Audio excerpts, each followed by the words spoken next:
Hi guys. तो जैसा कि आज 26 जनवरी है, तो आप सभी को गणतंत्रता दिवस की हार्दिक शुभकामनाएं। तो आइए आज हम एक नई वैकेंसी के बारे में जानकारी लेकर आए हैं। तो आइए स्टार्ट करते हैं। सबसे पहले जानेंगे कि आवेदन कब से स्टार्ट हुआ है और लास्ट डेट कब है। ये सब डिटेल से चर्चा करेंगे इन सब के बारे में। तो आइए स्टार्ट करते हैं। CISF constable driver online form. यहाँ पे CISF constable driver online form 2025। तो आइए देखते हैं यहाँ पे स्टार्टिंग डेट, मतलब कि यहाँ पे जब फॉर्म फिलअप करना स्टार्ट हो गया है तो कब से हुआ है। तो यहाँ पे 3 फरवरी 2025 से क्या है, आवेदन शुरू हो गया है। और फिर यहाँ पे लास्ट डेट की बात करें तो यहाँ पे 4 मार्च 2025 तक इसकी लास्ट डेट है। फिर अगर पे द एग्जाम फीस थ्रो, यहाँ पे जो एग्जाम फीस है थ्रो नहीं, यहाँ पे सोर्सेज की बात अभी नहीं करते हैं। इसकी जो लास्ट डेट है, लास्ट डेट की बात करें, जो एग्जाम फीस पेमेंट करने की लास्ट तिथि है वो 4 मार्च 2025 होगा, 24 में। फिर उसके बाद एडमिट कार्ड और एग्ज़ाम डेट जो है, एडमिट कार्ड और एग्ज़ाम डेट ये एज ए पर शेड्यूल, यहाँ पे शेड्यूल के अकॉर्डिंग होगा, मतलब इसके कार्यक्रम के अनुसार आपको सूचित कर दिया जाएगा कि ये कब होगा, डेट फिक्स नहीं है।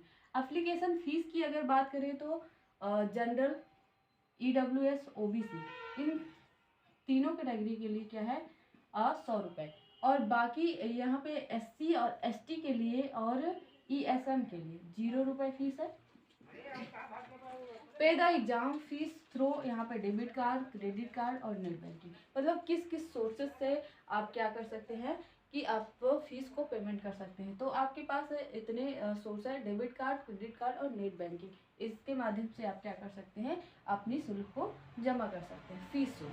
फिर इसके बाद यहाँ पे एज की बात करें, एज की बात करें तो जो आपका एज काउंट किया जाएगा वो है, एज काउंट किया जाएगा यहाँ 4 मार्च 2025 तक।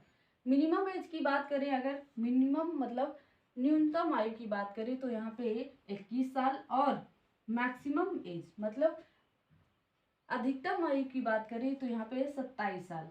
और यहाँ पे छूट की बात करें तो जो छूट है आपको यहाँ पे छूट जो आपको मिलने वाली है, यहाँ पे इसके अकॉर्डिंग छूट है तो 3 साल और 5 साल। SC ST मतलब नॉन क्रीमी लेयर है OBC में, तो आपको छूट मिलेगी। फिर उसके बाद यहाँ पे एज, फिर उस यहाँ पे एज की कोई वो नहीं है, एज छूट यहाँ पे नहीं दिया गया है। जैसे कि यहाँ पर जो आपका डेट ऑफ बर्थ है, डेट ऑफ बर्थ की बात करें तो जो आपका मतलब कि यहाँ पे 4 मार्च 2004 से लेके जिसकी डेट ऑफ बर्थ है, मतलब वो 21 साल का, और 4 मार्च 1998 जिसकी है वो 27 साल का मिनिमम। तो ये लोग क्या कर सकते हैं, फॉर्म को अप्लाई कर सकते हैं। फिर यहाँ पे पोस्ट की बात करें तो पोस्ट जो है 1124 पोस्ट है। तो ये दो प्रकार की पोस्ट है, एक कांस्टेबल ड्राइवर है और एक कांस्टेबल ड्राइवर कम ऑपरेटर, मतलब ये फायरमैन, मतलब फायर का काम भी है और साथ में पंप भी करना है।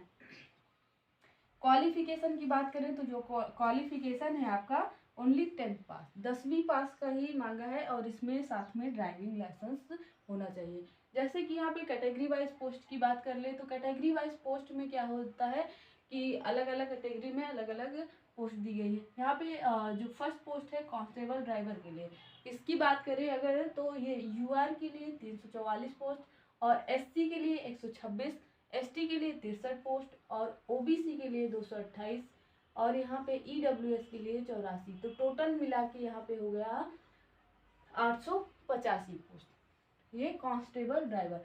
तो यहाँ पे इसकी पोस्ट मतलब एवरेज ज़्यादा है, और सेकंड जो पोस्ट है उसमें जो सीटें हैं वो पोस्ट जो है वो कम है। फिर उसके बाद यहाँ पे कांस्टेबल ड्राइवर का कम पंप जो है ऑपरेटर है ना, तो इसमें जो है UR के लिए 116 है, और SC के लिए 41 है, और ST के लिए 20 पोस्ट है, और OBC के लिए 75, EWS के लिए 27। तो टोटल मिला के कितने हो गए, 279। फिर उसके बाद यहाँ पे जो कैटेगरी वाइज की बात करें तो दोनों पोस्टों को मिला के तो कितना कैटेगरी यहाँ पे 460 पोस्ट है UR के लिए, SC के लिए 67 है, SC के लिए 83 और OBC के लिए 303, EWS के लिए 111 है। तो टोटल मिला के 1124 पोस्ट हो गए। और यहाँ पे ESM के लिए जो है वो 10%, इसी में से 10% सीटें ESM के लिए भी है।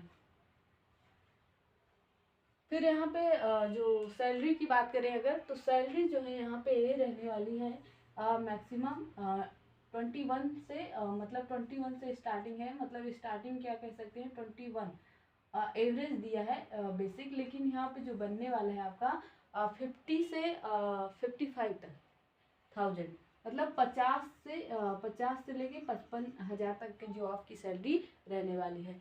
फिर यहाँ पे बात करें जो ड्राइविंग लाइसेंस है तो किस किस प्रकार का होगा और कब होना चाहिए। तो यहाँ पे जो फर्स्ट ड्राइविंग लाइसेंस और उसका एक्सपीरियंस भी मांगा है। तो एक्सपीरियंस यहाँ पे जो ड्राइविंग लाइसेंस है, लाइसेंस यहाँ पे फर्स्ट जो है हैवी मोटर्स वाइस्कल्स और ट्रेंसपोर्ट्स, यहाँ पे वाइस्कल, तो ये वाला लाइसेंस भी होना चाहिए। और जो दूसरा है लाइट मोटर्स बाइस्कल, इसमें जो है आपका 3 साल पहले जो मतलब जो आप अभी फॉर्म अप्लाई कर रहे हो, फॉर्म कब अप्लाई कर रहे हो 3/2/2024, जो लास्ट डेट है 4 मार्च 2025, इससे लेकर के 3 साल पहले का अगर आपका जो लाइसेंस बना है तो ठीक है, नहीं तो अदरवाइज अगर उसके पहले का बना है तो आपको आप फॉर्म को अप्लाई नहीं कर सकते, क्योंकि यहाँ पे 3 इयर्स एक्सपीरियंस मांगा है। 3 साल का है आपको एक्सपीरियंस मांगा है इसमें भी, इन दोनों पोस्ट में, फर्स्ट वाले में नहीं। फिर इसके बाद यहाँ पे मोटरसाइकिल्स विथ गियर, इसमें जो है 3 साल का इसमें भी एक्सपीरियंस मांगा है। और यहाँ पे जो इसका क्या होता है एग्जाम होता है जो आपका मतलब कि नहीं, यहाँ पे फिजिकल के बाद भी मतलब जो पहले तो आपका फिजिकल होता है, फिर उसके बाद अगर इसको पास करते हैं तो OMR बेस्ड होता है, CBT टेस्ट रिटन, और फिर लास्ट में मेडिकल होता है। फिर उसके बाद यहाँ पे जो इसका एग्ज़ाम होता है, तो यहाँ पे जो ड्राइविंग लाइसेंस का होता है एग्ज़ाम, तो यहाँ पे मतलब आपका एक्सपीरियंस टेस्ट होता है, तो जो यहाँ पे 50 नंबर का होता है, 50 मार्क्स 50 मार्क्स का होता है। और मतलब कि आपको कितने लाने हैं, 50 में से अगर आप 25 लाते हैं तो आप क्वालिफाई हो गए। और फिर यहाँ पे सेकेंड यहाँ पे लाइट मोटर व्हीकल के लिए अगर इसमें है तो 50 नंबर का होता है, और इसको इसमें लाना कितना रहता है 25 मैक्सिमम। हाँ, और फिर उसके बाद यहाँ पे ये मोटरसाइकिल्स में क्या होता है, ये इसमें क्या होता है 30 मार्क्स रहता है टोटल, और इसमें से लाने 30 नंबर का रहता है, और टोटल लाना कितना रहता है, और 15 क्वेश्चन आपको करने होते हैं। फिर उसके बाद यहाँ पे जो फिजिकल आपका जो एग्ज़ाम होता है, सबसे पहले तो यहाँ पे पहले फिजिकल या ट्रेड टेस्ट होता है।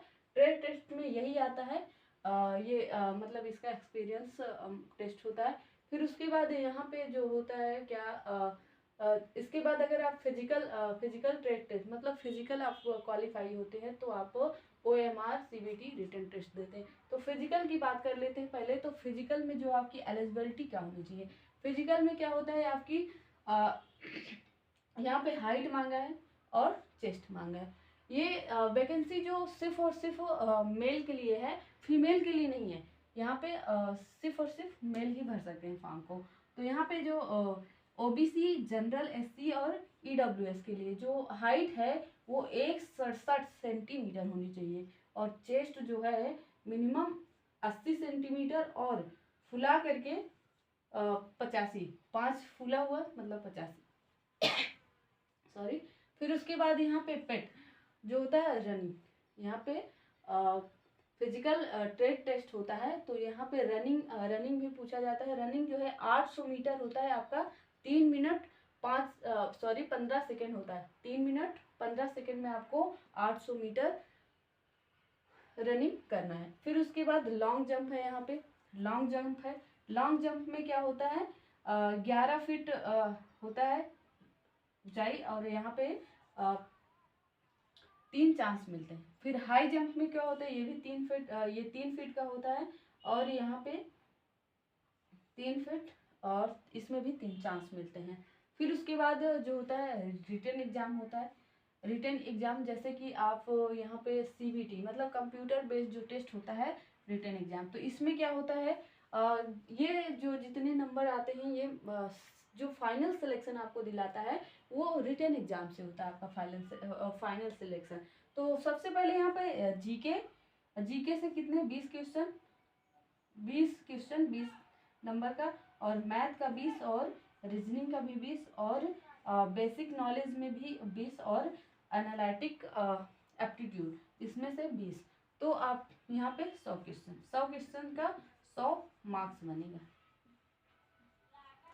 फिर उसके बाद यहाँ पे जो मेडिकल, यहाँ पे फिर मेडिकल होता है लास्ट में।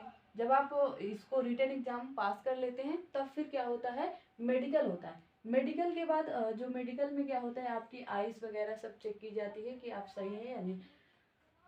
तो यहाँ पे CP2 ग्रेड होना चाहिए, और यहाँ पे जो आपके तो पहले चश्मे नहीं लगे होने चाहिए, और फिर उसके बाद यहाँ पे जो लेंस होना चाहिए चश्मे का वो 6x6 होना चाहिए, मतलब 6 किलोमीटर दूर से भी आप देख सकें।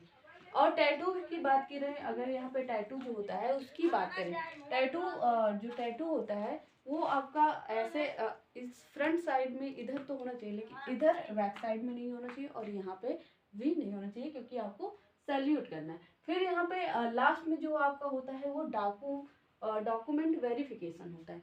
डॉक्यूमेंट्स वेरिफिकेशन होता है, तो डॉक्यूमेंट वेरिफिकेशन में सबसे पहले तो आपका हाई स्कूल का मार्कशीट होना चाहिए 10th का।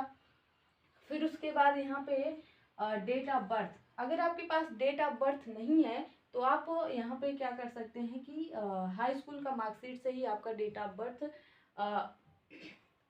जन्म सर्टिफिकेट जो है आपको यहाँ से ये हो जाएगा 10th पास का, लगा सकते हैं। फिर उसके बाद यहाँ पे लाइसेंस आपका कंप्लीट होना चाहिए, और फिर यहाँ पे जाति होना चाहिए, और फिर यहाँ पे आय होना चाहिए NCL के लिए, मतलब जो OBC के हैं उन्हें छूट मिलती है ना जो एज में 3 इयर्स NCL के लिए, और SC ST के लिए 5 साल के लिए। फिर यहाँ पे आपका फ़ोटो होना चाहिए, ID प्रूफ में वही आधार कार्ड, और डोमिसाइल तो सबके पास होता है, जहाँ तक निवास सबके पास बना हुआ होता है ऑलरेडी, आय जाति निवास। ये अगर नहीं है तो हाँ आप बनवा लीजिए। फिर उसके बाद यहाँ तो सारी चीज़ें हो गई, ये सिर्फ मेल के लिए, फीमेल नहीं भर सकते हैं। तो आई होप कि वीडियो अच्छी लगी होगी। अगर अच्छी लगी तो वीडियो को लाइक और चैनल को सब्सक्राइब करिएगा, और ऐसे ही जानकारी के साथ मिलते हैं नेक्स्ट वीडियो में। तब तक के लिए जय हिंद, जय भारत।